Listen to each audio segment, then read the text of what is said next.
Hi everyone, and welcome to 5 Lessons from Shoppers that Help Boost Sales.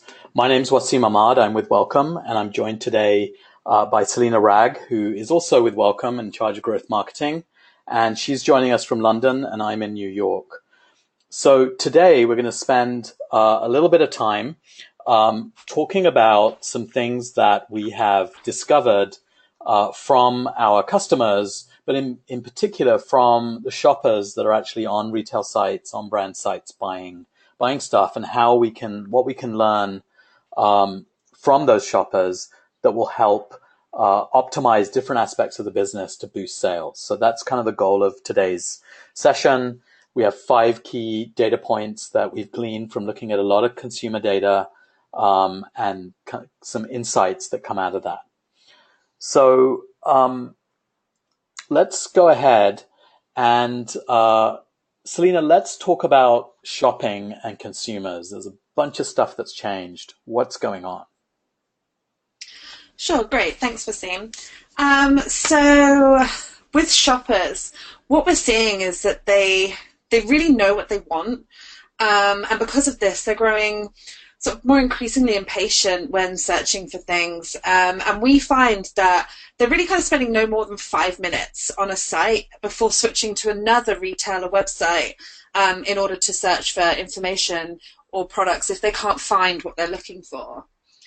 As a result, consumers seem to be making their final purchase decision based around price and relying on the ability to return if it's not quite what they needed, since the expert advice they required in order to help them decide wasn't available. Yeah, that's such a key point. Both the returns, but also it's not just about can I find the exact product I'm looking for. There's always questions that people have.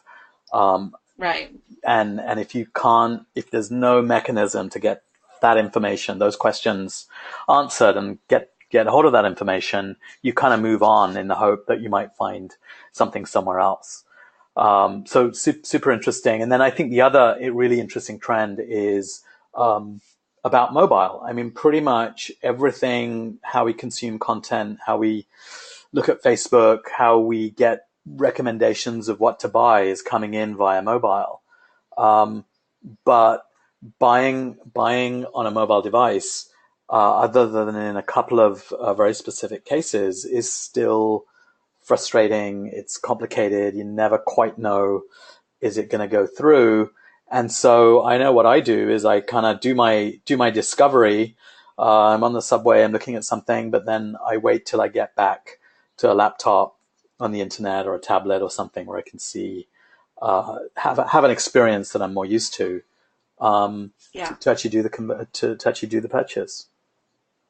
Yeah. And I think I'd be inclined to agree. And I follow similar behavior myself. The other challenges are also around, sort of more traditional routes like in store. And you can never really sort of truly predict the volume of shoppers that are going to come through the door. And I think that's also probably true of mobile and online as well. And certainly one of the things that we've noticed is that in store, there's a real lack of that deep product knowledge actually within the aisle for customers to kind of have on hand regardless of what products they're looking at, because there's just so many SKUs available. Right, and I've heard this many times from retailers. In the number of products and the number of SKUs is just expanding exponentially, and you're constantly playing catch up in trying to train people to be able to answer the kind of questions that people have, especially in the home improvement area. Yeah, yeah, So definitely. so so you've outlined some things here in terms of this is what shoppers are doing, but why is it so complicated? What are some of the things that factor into that? Well, really, there's so many different ways for customers to reach out to retailers or to brands, and there's so many touch points, and the issue is a lot of these touch points are they're quite siloed. it's really quite a disconnected and fragmented experience currently. And what we're also seeing is that there's really no consistency of expertise across all the touch points. So people are having very different experiences depending on where they are talking to retailers or perhaps where they're interacting with the brand. And also we're finding it's not necessarily the right expertise at the right time. I know myself, I don't generally shop, sort of in a 9 to 5 environment, so kind of having that sort of stuff on my mobile, I would expect it at 2 a.m. or if I go into the store, I would expect the same level of detail that I would have on a website. And we're just seeing it's just too different.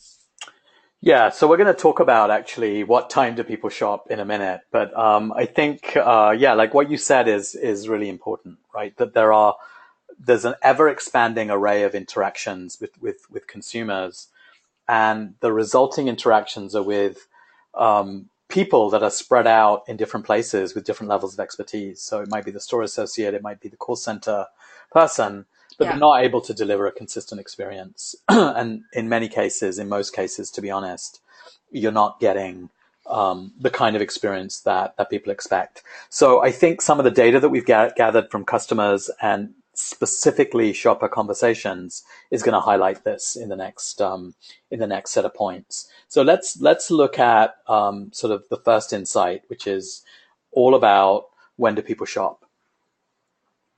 Great. So let's talk about when people are shopping. So actually, So this is what. before you dive into it, so Sure. gathered this information from looking at lots and lots of conversations that people have. We looked at clickstream data to see when are they attempting to interact with a retailer or a brand, or when do they have questions? So they might be browsing at all hours, but when do they reach the point where they have a question? And our team of data scientists kind of assembled these insights, actually the insights here as well as on subsequent slides. So we're looking forward in the future maybe to bringing them on and having the discussion live with them as well. So go ahead. Why don't you talk about the when do people really shop? Great, thanks. So this is what our data really kind of based around, like you said, when people are actually kind of chatting and they're ready to engage in the home improvement sector. So what we see is that Monday is surprisingly the busiest day of the week for online shopping. Um, and the weekend is actually the least busy time, which I personally was quite surprised at. Um, the peak hours we found were between 1 and 3 p.m. Um, so really it's kind of, if you just kind of think about that lunchtime, Monday lunchtime, it's really kind of when people seem to be ready to purchase. And it's kind of around the 12th, 13th, 14th, 15th, that middle of the month mark, which is obviously a trigger because that's when it really is the busiest time for online shopping. And these statistics come from specifically the home improvement sector. Yes, they do. Yeah. Great. Yeah. Okay, Yeah. so let's look at an actual kind of consumer scenario and see what the insight is there. Great. Yeah. Let's do that. So, um, from this transcript, what we really kind of pulled from it is that the lesson really here was just make it easy for shoppers to get the answers that they need. So this transcript that you're seeing now really is typical of what we're seeing time and time again. This particular customer was quite frustrated because they'd been in the store and they'd already done their research online, but they couldn't find that piece of information that they needed in order to decide to purchase. But fortunately, after deciding to chat with the vendor rep, they did get exactly what they needed, and also at a store that was close to their home, which really was a win-win for both the brand and the retailer reputation. And it's really kind of having this chat and giving that customer the product information they need and that localized information that they need in real time, that really kind of helped here, making it easy for that shopper to get the answer. Yeah, and I think that in this case, it's this particular shopper tried to locate that heater, both online and in a store. And I used to live in Plano, so I know the stores that they're Mm. referring to. Um, and didn't find it, and basically kind of did a last ditch, before going out and looking at some other retailer or some other avenue. So I think it really illustrates that sort of that real time at the moment that they really, really want to buy, being there with the right Yeah. expertise. Okay, cool. So so that was kind of a simple, straightforward example. Let's look at something a little more interesting. Oops. Sure. Yeah. So, okay, so we've just spoken about actually connecting with the shopper. But what this example shows us is really the importance of connecting the shopper with the right experts so that they can be guided to buy the right product and ultimately end up reducing returns. So this is a great example actually of a conversation where the product expertise really helped this customer buy the right product. And I really do feel that it's something that wouldn't have been possible by a store rep. In this particular case, as you'll see, the customer had a very specific question in mind with quite a specific scenario. They're obviously quite experienced at buying products such as these. And they really needed to speak to someone with that in-depth knowledge to ensure that what they bought was the correct one, so that they're not going back to the store with a opened pot of paint because it wasn't right. Right, and this experience, I mean, we know that this is one of the largest home improvement chains in the country. It's very much like going to your local paint store and having a conversation with, the person at the other side of the counter and getting like really good, Yeah. trusted advice. And she, clearly in this case has familiarity with painting, and because it involves kids' furniture, she's asking, very important questions. And I think, like you said, this having that kind of in-depth product experience drives Yeah. conversions in real time. So she purchased this straight after having this conversation, which is great. And then the follow-on is that she's more likely to come back when she has the next batch of things to paint. But because the expert was able to guide her to the right product, it reduces returns, which can be a huge, huge expense and a knock-on profitability. So that's a great Yeah. example of a much like a win-win experience for everyone down the chain. Let's look at Yeah, definitely. And I another. really like the Go ahead. I was just going to say, I really like the comparison you made about the paint store, because it really is about that, like that specialty help that is just sometimes missing in today's environment. Okay, let's look at another scenario which is extremely extremely common. So maybe you can start by explaining this acronym. Oops. Robo. Yeah, so Robo, research online, buy offline. And this is something that applies particularly to the home improvement category, especially because consumers really do prefer to touch and feel products. I know personally, there's no way I'm going to buy 2 pots of paint to paint a wall without actually doing the little squares on it first to see what colour it dries at, and just to make sure I'm not going to do something too garish. I wondered what those squares were on your wall. Yeah, it's not just me doing art. But so it's very, very common behaviour for shoppers to do a lot of researching online, but then actually physically go to the store to buy. And you'll see in this example, the shopper had already done their research online and decided on a product and needed to just check stock before traveling to the store to buy. And it was great that the vendor rep was able to advise on some additional products that are comparable, because I think the original one actually wasn't in stock in the chosen store. But because they have the product expertise, they were able to very quickly say, that product's not available, but we have these two, which should fit your needs. So it's really a great example of that person being able to still go to a store to buy. Right. And again, I think the parallel is the same, which is that that's the kind of interaction that you have in a physical store. Typically, they don't always have everything, so they kind of recommend something that's similar. And it's Yeah, so rare to see that online. It's difficult to kind of achieve that kind of interaction online. But clearly, these guys were able.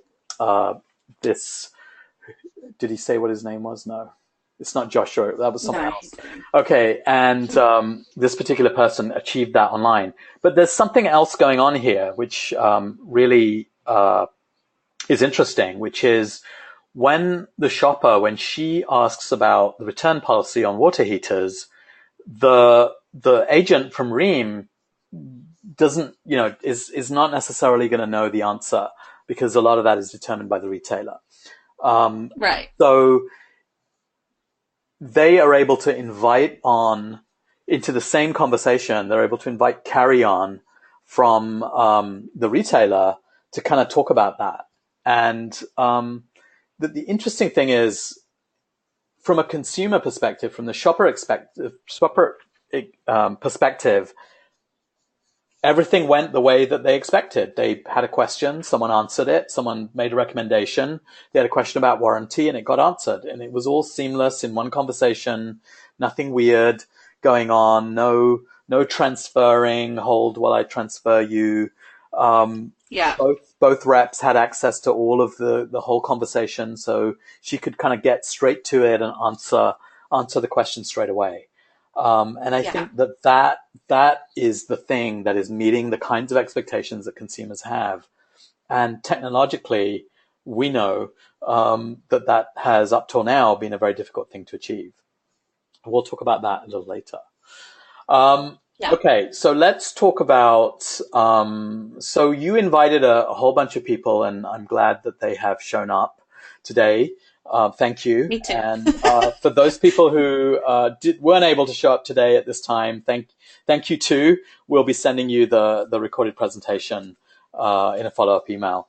But in the invite, you talked about how do you boost sales by over 400%. So let's dig in. What is the story there? And how did that particular customer achieve that? So really, this is just all about using chats to drive conversion. So in the particular example that I quoted in the invites, like you mentioned, it was really kind of one of our clients who experienced that 71% of all their chats converted to a sale. Now that's huge. That's a real life situation, and also like some of the most interesting results that we see, especially when we can drill down and show the performance across the different product subsets as well.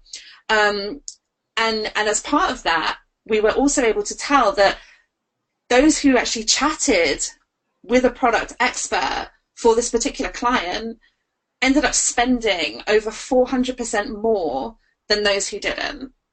So that for us, that was really interesting.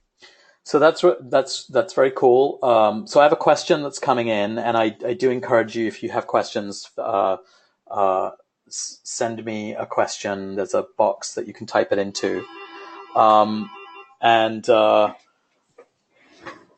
or you can phone it in, I guess. Um, Yeah. so Phone a friend. phone a friend. So the question is, it's kind of pretty much related to what we talked about. So do you see a lift in customer lifetime value, and do you see a lift in conversion across all categories, or just home improvement? So Yeah. I think so. Let's answer them in in the reverse order. So the 71.4% of chats about products was a specific set of popular categories that people like to chat about. And so I'm sure that it's not going to be 71.4% about every single SKU, but I think that there are, kind of like the paint conversation, the anything to do with kids. Um, there's, TVs. There's just a number of categories of products that generate conversations because people have to have answers before they purchase. So that's where we're Yeah. seeing this was a very specific case of a very specific brand and retailer, but we see it in this range, right, in this ballpark of 70 odd percent. The second item is the 444%. That is kind of extrapolating out and looking at what is the customer lifetime value. So what happens, what's the difference between people who engage in chats and people who don't? And what do we see happening after they've done their first chat? Anything you want to add? Sorry, you broke up just at the end there. Can you Oh, just sorry. Yeah. repeat So the? I was Sorry. just saying that the 444% is about customer lifetime value. That's how we calculated it. And so it's looking at who was able to do a chat with an expert and who did not, and what did they buy in subsequent interactions or subsequent purchases. So that definitely speaks to a lift in customer lifetime value, loyalty, all of those kinds of things. So very, very, very Yeah. interesting set of data insights that come from not only providing chat, which has been out there for many years, but by giving people the kind of emotional interaction with a trusted expert that they need at the moment that they're making the purchase. So I think what we've seen in kind of looking through some of these data points, everything from when do people shop, which drives when you staff, when you do your promotions, all of those kinds of things, to the level of depth of knowledge that's exchanged to drive conversions, to bringing on all of the right parties into the conversation. All of these, while there's a technological element to them, there's also a business outcome of boosting sales or doing the sales straight away. There's a common thread here, which is all about customer experience. So let's just spend a few minutes on that.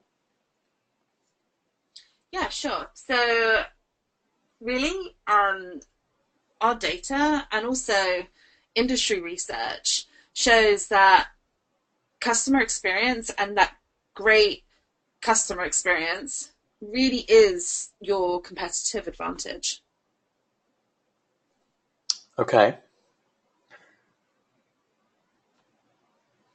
Um, Shoppers expect that seamless experience between retailers and vendors. As you can see here, this is a lady that's jumped in her car to go buy the water heater. Well, she's getting someone And else really, to it's regardless of, drive her. well, of course, it's heavy, so it needs two people being responsible. Um, and it's really just kind of around like regardless of how people shop, um, that experience needs to be seamless. I mean, we touched on it in the beginning about kind of how experiences can be fragmented and inconsistent. And it's really the retailers and the brands that are providing this across every touch point. So websites and mobile and in-store, those are the ones that are really seeing the benefits of the competitive advantage of creating that great experience for their customers. Okay. And the other win that we kind of really need to talk about, which we've identified in the examples, is about providing the right expertise, but at the right time and at scale. So it's really about having, kind of almost like having like that personal assistant that knows everything about the product that you want to buy, having them by your side regardless of where you are, virtually, obviously, and having chat enabled on your site or via SMS. It's not enough. It's really kind of about being ready to provide the exact answers to customers at all times.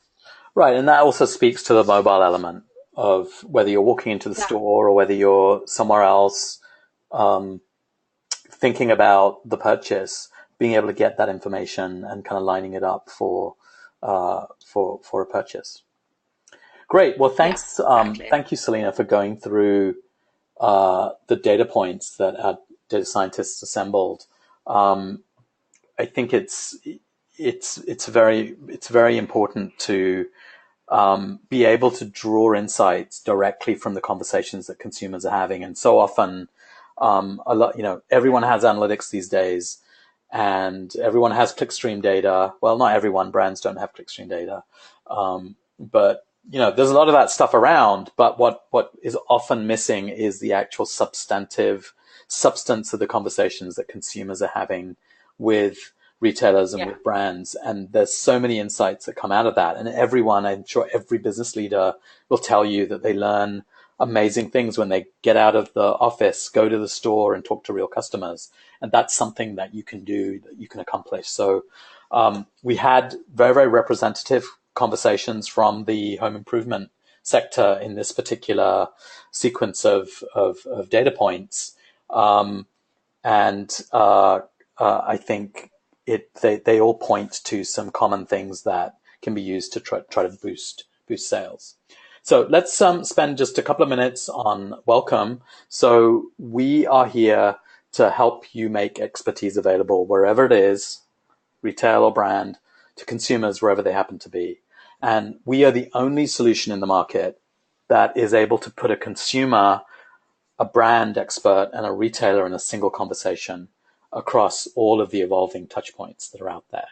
And so that's kind of the very, very unique thing. We're working with some very interesting customers, some of the most popular brands and retailers in the world, spanning everything from electronics to home improvements to appliances, and then on into baby gear, cosmetics, and other kinds of things that people naturally have questions about as they're purchasing. So we have a lot more examples. There's a lot more patterns that are out there in terms of both consumer behavior, in terms of what you can do to drive a more direct conversion from a conversation. So we're happy to talk to you at any time. Just hit the URL, trywelcome.com/hello, and we'll be happy to get back to you. So with that, if there's any questions, I'm happy to take them right now. Feel free to put them in the Q&A box.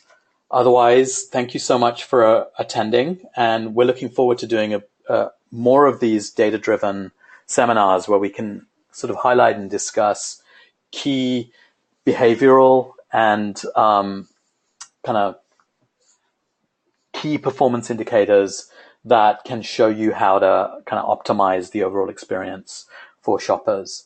And today we covered the home improvement sector. In the future, we'll cover other sectors. Thanks very much. Thanks, Selena. Thank you.